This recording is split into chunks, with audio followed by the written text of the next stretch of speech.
دل بدلے تو زندگی بدلے.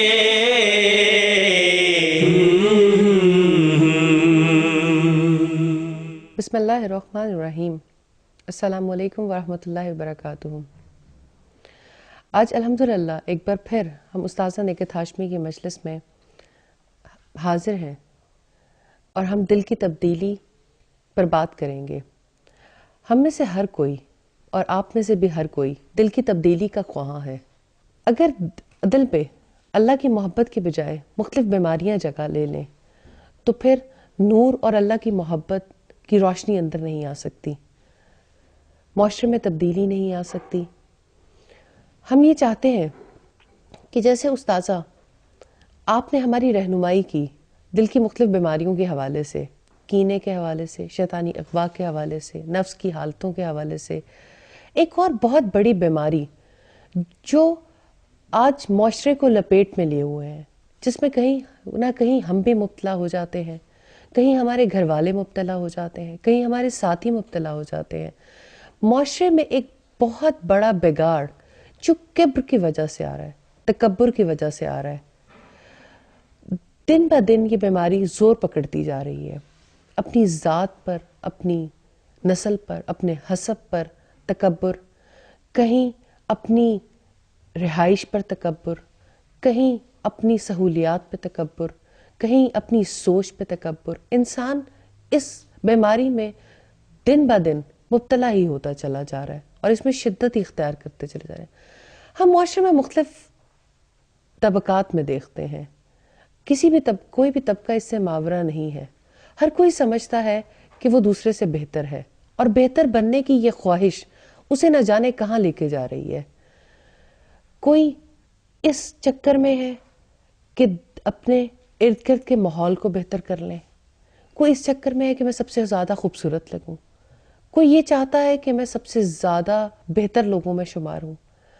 یہ جو ریس ہے، یہ جو بھاگ دوڑ ہے، یہ آخر کس کے لیے ہے؟ ہم یہ چاہتے ہیں استاذہ کہ آج ہمیں آپ دل کی اس بیماری کو سمجھنے میں ہماری مدد کریں، کہ ہم تکبر پہ بات چیت کریں اور ہم یہ جانیں کہ یہ بیماری ہے کیا اور یہ کیسے جنم لیتی ہے، اس کے اثرات کیا ہوتے ہیں. تو اگر آپ ہمیں پہلے یہ وضاحت فرمائیں کہ کبر یا تکبر کہتے کس کو ہیں، آخر یہ کیا بیماری ہے؟ الحمدللہ اللہ تعالیٰ کی توفیق سے ہی انسان اپنی بہتری کے لیے سوچنے کے قابل ہوتا ہے، اور شکر ہے اس ذات کا کہ جس نے ہم سب کو اپنے بارے میں غور و فکر کرنے کے لیے، اپنی تبدیلی کے لیے یہاں پہ اکٹھے کیا. تکبر دراصل کہتے ہیں اپنے آپ کو بڑا سمجھنا اور اپنے مقابلے میں دوسروں کو حقیر سمجھنا. اور یہ تکبر عمومی طور پر حق کے مقابلے میں ہوتا ہے. تکبر دراصل ایک ایسا بگڑا ہوا رویہ ہے، ایک ایسی بیماری ہے جس کی وجہ سے انسان اللہ تعالیٰ کی بڑائی کی طرف غور و فکر نہیں کر پاتا. اللہ تعالیٰ کی بڑائی کی بجائے اپنی بڑائی چاہنا، اپنی بڑائی کے لیے اقدام کرنا انسان کا مشن بن جاتا ہے. اور جب بڑائی ہے ہی اللہ کی ذات کے لیے اور انسان اس کو اپنے لیے حاصل کرنا چاہے تو ظاہر ہے ناکامی کے سوا کوئی چیز اس کے ہاتھ نہیں آ سکتی. جیسے آپ دیکھیے کہ اس کا آغاز جب ہوا تھا، اللہ تعالیٰ نے آدم علیہ السلام کو سجدہ کرنے کا حکم دیا تھا. اس موقع پر دو مخلوقات میں دو طرح کے رویے سامنے آئے. ایک طرف اللہ تعالیٰ کے ملائکہ تھے جنہوں نے اللہ تعالیٰ کی اطاعت کو اپنے لیے ضروری خیال کیا، انہوں نے اپنے رب کی طرف دیکھا اور اطاعت کر لی. اور دوسری طرف ابلیس تھا، اس کی سوچ کا رخ ٹیڑھا ہو گیا. اس نے آدم علیہ السلام کی طرف دیکھا، پھر اپنی طرف دیکھا اور کہا انا خیر منہ، میں اس سے بہتر ہوں. جب یہ موازنے کی فضا پیدا ہو گئی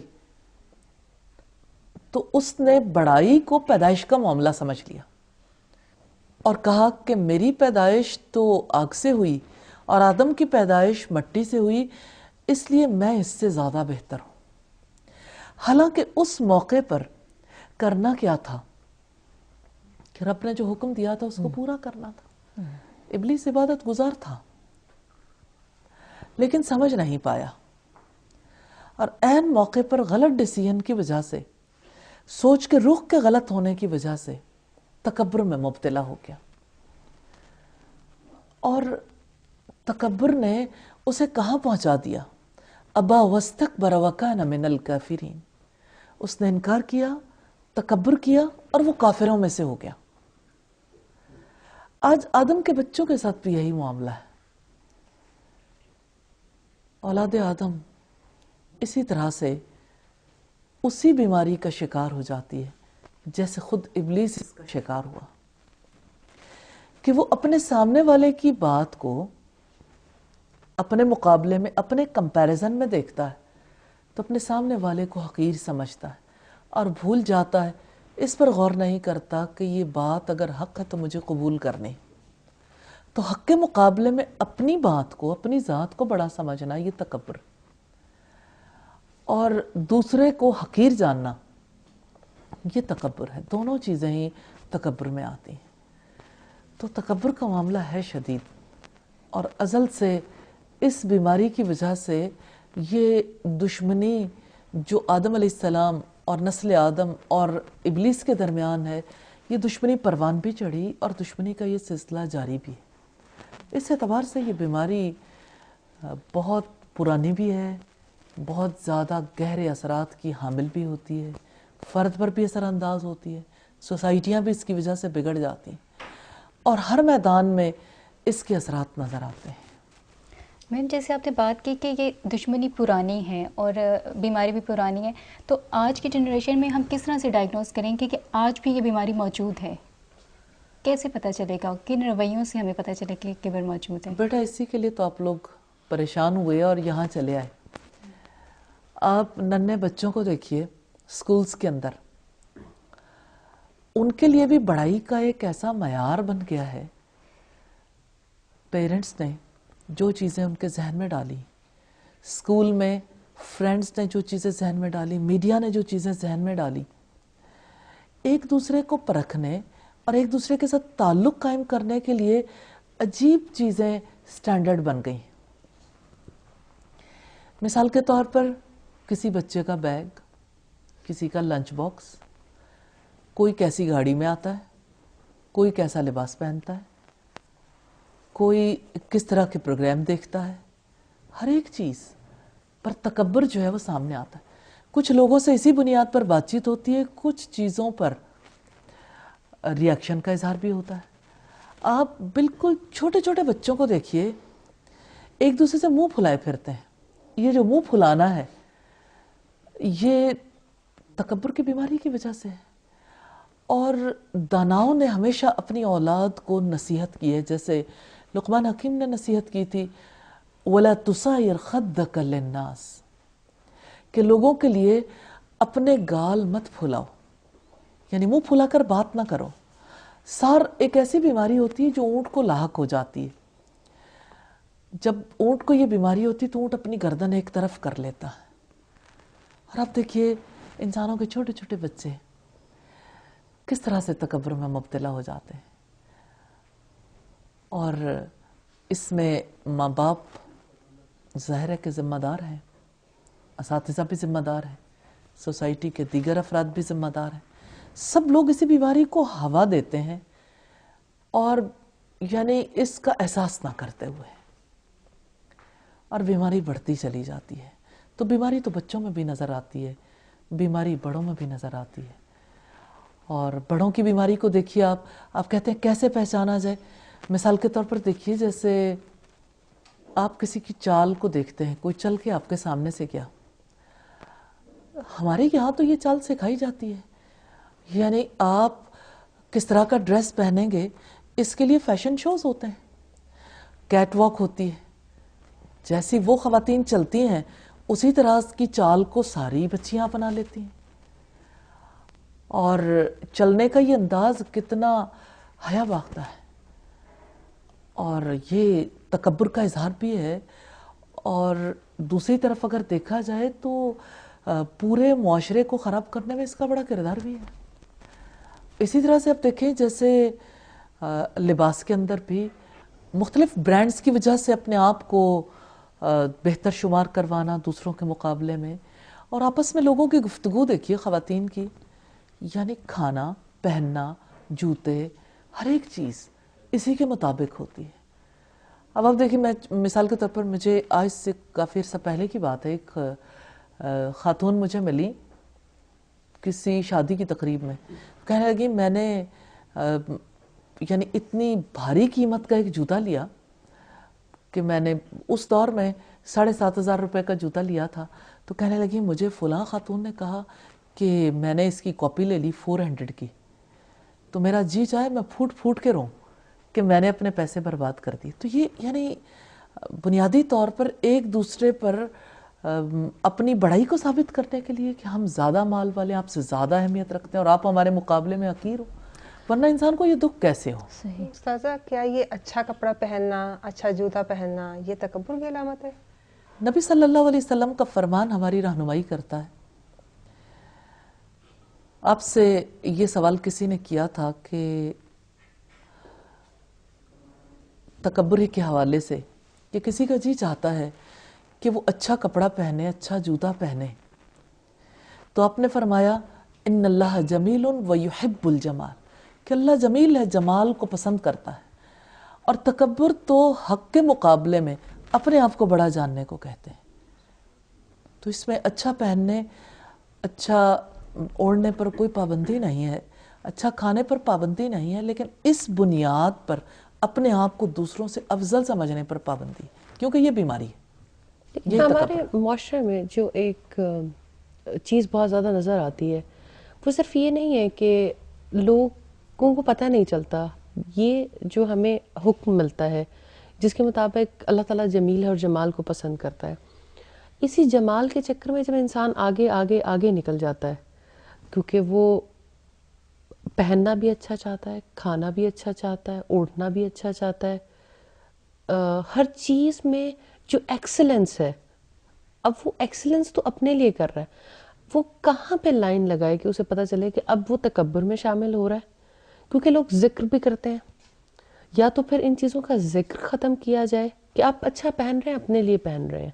لوگ کہیں جاتے ہیں، کہیں سے کچھ لاتے ہیں، بتاتے ضرور ہیں کہ یہ فلاں برانڈ سے ہے، یہ فلاں ٹیگ سے ہے، آخر اس چیز کو روکیں کہاں جب اللہ نے بھی حکم دیا کہ آپ اچھا پہن سکتے ہو؟ اور یہ کون سی چیز ہے جو آپ کو تکبر کی طرف لے جاتی ہے، اور کون سی چیز ہے جو آپ کو روک سکتی ہے؟ اگر آپ یہ کہیں کہ سوسائٹی میں سارے لوگوں کے دلوں سے اچھا پہننے، اچھا کھانے پینے اور اچھا رہنے کی خواہش ختم کر دی جائے تو سوسائٹی کی ترقی رک جائے۔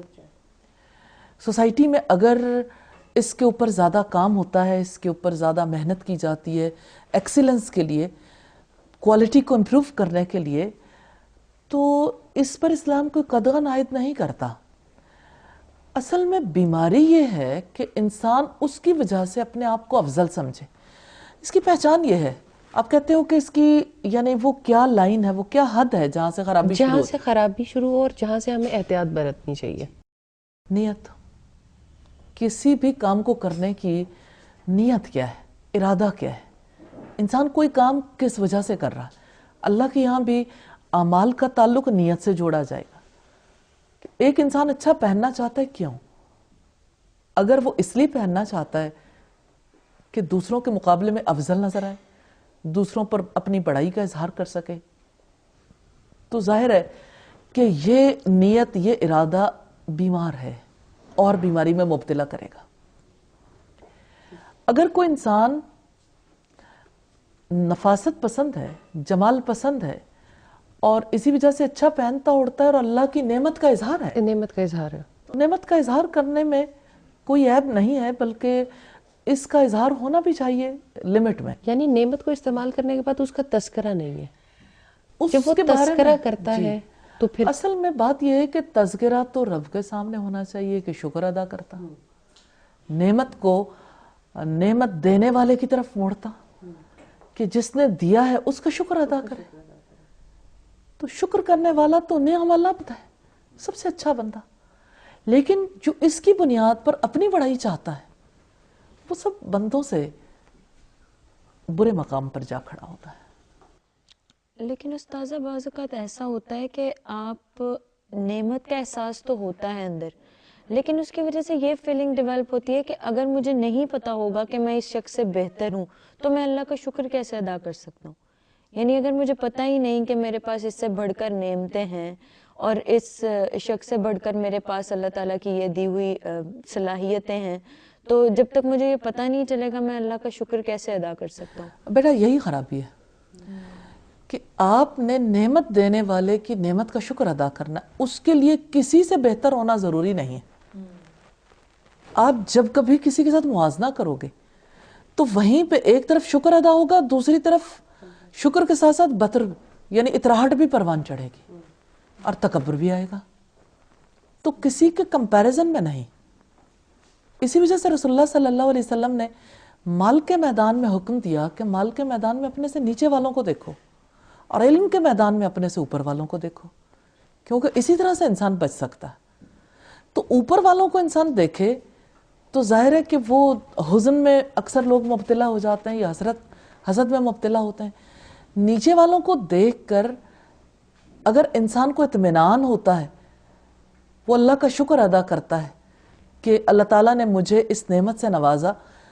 اب یہ ہے کہ اس کے لیے کانشیسلی اس سے اپنے آپ کو بچانا بہت زیادہ ضروری ہے کہ وہ ان پر اپنی فضیلت نہ ثابت کرے، بلکہ ان کے ساتھ اور حسن معاملہ کرنا چاہیے، اور زیادہ ان کے ساتھ اچھا برتاؤ کرنا چاہیے تاکہ اپنے آپ کو بیماری سے بچا سکے. استاذہ آپ نے سٹارٹ میں ایک بات کی کہ آج کل یہ اطراہٹ یا یہ چال سکھائی جاتی ہے، تو اگر آپ اسے دیکھیں تو اسکول یا کالجز کے لینگویج میں اسے کہا جاتا ہے کانفیڈنس. تو کیا کانفیڈنس تکبر کے اگینسٹ ہے؟ بیٹا بات یہ ہے کہ خود اعتمادی اور خدا اعتمادی دونوں بسا اوقات مقابلے پر آ جاتے ہیں. بندہ مومن سے جو مطلوب ہے وہ اللہ پر اعتماد ہے، اور یہ عجیب معاملہ ہے. ہماری تعلیم کا فوکس یہی ہے، یعنی اساتذہ بھی، تعلیمی ادارے بھی، پھر اسی طرح سے اس ماحول کے اندر جو چیز پروان چڑھانے کی کوشش کی جاتی ہے وہ یہ کہ خود پر بھروسہ کرو. جب خود پہ بھروسہ کرتے ہیں تو منہ کی کھاتے ہیں، کیونکہ خود ہماری ذات کیا ہے، ہماری ذات کا اختیار کیا، ہماری قدرت کیا ہے، جو کچھ بھی ہے اس رب کا دیا ہوا. اس لیے جو حقیقی رویہ ہے وہ توکل کا رویہ ہے کہ ہم اللہ تعالیٰ پر بھروسہ کریں، اور یہ کہ ہمارے ذمے جو کام ہے ہم اسباب اختیار کریں، اپنی طرف سے کوشش کریں، اور اس کے لیے یعنی اپنے آپ کو دونوں طرف کے رویوں سے بچا کے رکھیں. نہ تو اپنے آپ کو حزن میں مبتلا ہونے دیں اور نہ ہی تکبر میں مبتلا ہونے دیں. تو یہ یعنی صورت تبھی پیدا ہو سکتی جب ہم اللہ تعالیٰ پر اعتماد کریں. استاد یہ تو بات ہے دل کی کہ ہم دل میں یہ نیت بھی ہو، فیلنگز بھی ہوں کہ میں اس سے بہتر ہوں، لیکن ایک چیز کیا ظاہری بھی ہمارے کوئی اعمال ہیں جو شو کرواتے ہیں کہ اس فرد میں تکبر ہے یا نہیں ہے؟ اب دیکھیے، آپ جب کسی سے بات کرتے ہیں بھویں چڑھا کے، اور ہمارے یہاں تو جب بات کی جاتی ہے مادری زبان لوگ بھول گئے، منہ ٹیڑھا کر کے جو انگریزی زبان بولے اس کو فضیلت دی جاتی ہے، اس کو اچھا سمجھا جاتا ہے. اور جب کوئی یعنی منہ ٹیڑھا کر کے بات کرے گا، جب کوئی سر جھٹکا کے بات کرے گا، کندھے اچکا کے، اور بات کرتے ہوئے 10 بار اپنے بالوں کو جھٹکا دے گا، تو یہ تکبر تو دکھتا ہی ہے. پھر چال میں بھی تکبر دکھتا ہے. تو بہت نیت جو ہے بہت سے اعمال سے ظاہر ہو جاتی ہے. میڈم ہم نے اس کے بارے میں اچھی طرح سے جانا، تکبر کے بارے میں. اب اس بیماری سے انسان بچ کیسے سکتا ہے؟ سب سے پہلی بات تو یہ ہے کہ یہ جاننا ضروری ہے کہ تکبر کا انجام کیا ہے. اس کا انجام یہ ہے کہ حشر کے میدان میں تکبر کرنے والے چیونٹیوں کی طرح اٹھائے جائیں گے. اپنے آپ کو انسان ایسی کیفیت میں دیکھے تو اس کی وجہ سے انسان تکلیف محسوس کرتا ہے. نہیں کوئی سبب ہوتا ہے جس کی وجہ سے کوئی کسی بیماری سے نجات پانا چاہتا ہے. ایک تو یہ کہ اس کو کوئی بیماری سمجھے, اسے کوئی یعنی اپنے اعمال کی خرابیوں کا سبب سمجھے, اس پر اللہ کے حضور جواب دہی کے لیے اپنے آپ کو یعنی مجبور سمجھے کہ مجھے جواب دینا ہے, کہ اوندھے منہ آگ میں گرائے جائیں گے تکبر کرنے والے. تو تب انسان علاج کرنا چاہتا ہے. دوسری بات ہے علاج کی. تکبر کا علاج کئی سٹیپس میں ہے. اللہ تعالیٰ نے اپنی کتاب میں اس کے لیے کئی ایک طریقے اختیار کیے. مثال کے طور پر انسان کو احساس دلایا ہے کہ تم کس چیز سے پیدا ہوئے ہو, یعنی تمہاری پیدائش جس چیز سے ہوئی, انسان اپنے آپ کو اگر دیکھے کہ میری پیدائش کس چیز سے ہوئی تو یہ چیز اس کو اپنی بڑائی کے احساس سے نکالتی ہے. ماں کے پیٹ میں جمے ہوئے خون کی صورت جو انسان ہوتا ہے اس کی کیا شکل ہوتی ہے, یا اس کا کیا احساس ہوتا ہے. نہ وہ سنتا ہے, نہ وہ بولتا ہے, نہ اس کے اندر کوئی یعنی وہ شعور ہوتا ہے. پھر جمے ہوئے خون کے بعد اپنے آپ کو گوشت کی بے شکل بوٹی کی صورت میں انسان دیکھے. تو اصل میں بڑائی تو اس ذات کے لیے جس نے انسان کو شکل و صورت دی, اچھی صورت میں ترکیب دیا, اور انسان جب پوری صورت پا لیتا ہے, جب نک سکھ سے اسے سنوار دیا جاتا ہے, جب وہ پوری قوتوں کو پہنچ جاتا ہے, تو اپنے رب کریم سے کیسے منہ موڑ لیتا ہے. اس لیے رب کریم نے توجہ دلائی ہے, سوال بھی کیا ہے, ما غرک بربک الکریم, کس چیز نے تجھے اپنے رب کریم کی طرف سے دھوکے میں ڈال رکھا. الذی خلقک فسواک فعدلک فی ای صورت ما شاء رکبک, کہ اس نے تمہیں پیدا کیا, نک سکھ سے درست کیا, اچھی صورت میں ترکیب دیا, تمہارے اعضاء کتنے متناسب بنائے. اس کے باوجود تم اپنے رب کریم سے دھوکے میں ہو. تمہاری اصل بیماری کی جڑ کیا ہے؟ کلا بل تکذبون بالدین, ہرگز نہیں بلکہ تم روز جزا کو جھٹلاتے ہو. تو اصل بیماری کی جڑ یہ ہے. تو دوسری چیز, ایک تو یہ کہ انسان اپنی پیدائش پہ غور کرے, دوسری بات یہ کہ اپنے مٹی ہو جانے کو دیکھے. موت کے بعد کے حالات انسان کو کافی نارمل رکھتے ہیں. اسی لیے رسول اللہ نے فرمایا تم لذتوں کو توڑنے والی موت کو یاد کرو تو رو بہت اور ہنسو بہت کم. یعنی یہ وہ چیز ہے جو انسان کو غم میں مبتلا کرتی ہے. پھر اسی طرح سے انسان اگر اس طرف غور کرے, تیسری چیز کہ جو کھانا وہ کھاتا ہے 2-3 گھنٹے کے بعد اس کھانے کے ساتھ کیا بنتا ہے. جس لذت کے لیے انسان پیچھے اتنی ایفرٹ کرتا ہے, 2-3 گھنٹے کے بعد اس کے ساتھ, اس کے وجود کے اندر آ کے اس کھانے کے ساتھ کیا بنتا ہے. غور و فکر کرنے کے بعد انسان کا تکبر ٹوٹتا ہے. پھر اسی طرح سے جیسے ہمارے اسلاف نے توجہ دلائی اس تکبر کو توڑنے کے لیے کہ مردوں کو نہلائیں اور اپنے آپ کو مردے کی جگہ محسوس کر کے دیکھیں کہ نہ اب اس کا کسی قسم کا اختیار ہے, جیسے چاہیں اسے الٹے پلٹیں, ہر قسم کا اختیار ختم ہو چکا. یہ چیز انسان کے تکبر کو توڑتی ہے. تو تکبر کو جہاں سمجھنا ضروری ہے, وہاں یہ کہ تکبر کے اثرات کو جاننا بھی ضروری ہے, پھر تکبر کے انجام کو بھی, پھر اس کا علاج تبھی ممکن ہے. اللہ تعالیٰ سے دعا ہے کہ اللہ تعالیٰ اس بیماری سے ہم سب کو نجات عطا فرمائے. آمین. جزاک اللہ استاذہ. آج جیسے ہمیں تکبر جیسی بیماری کے بارے میں جاننے کا موقع ملا, اتنے برے نتائج کی طرف یہ بیماریاں ہمیں لے جاتی ہیں کہ انسان کو پتہ بھی نہیں چلتا اور وہ کس کنویں میں گر جاتا ہے.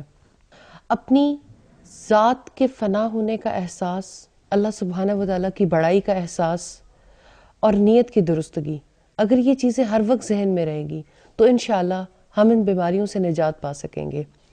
ایسی ہی خوبصورت مجلس میں دوبارہ مل بیٹھیں گے اور دل کی مزید بیماریوں کے بارے میں بھی جانیں گے اور بہت کچھ سیکھنے کا موقع ملے گا. جزاک اللہ. جب تک اجازت. السلام علیکم ورحمۃ اللہ وبرکاتہ. ذہن جاگے تو سوچ بھی بدلے، ذہن جاگے تو سوچ بھی بدلے، دل بدلے تو زندگی بدلے.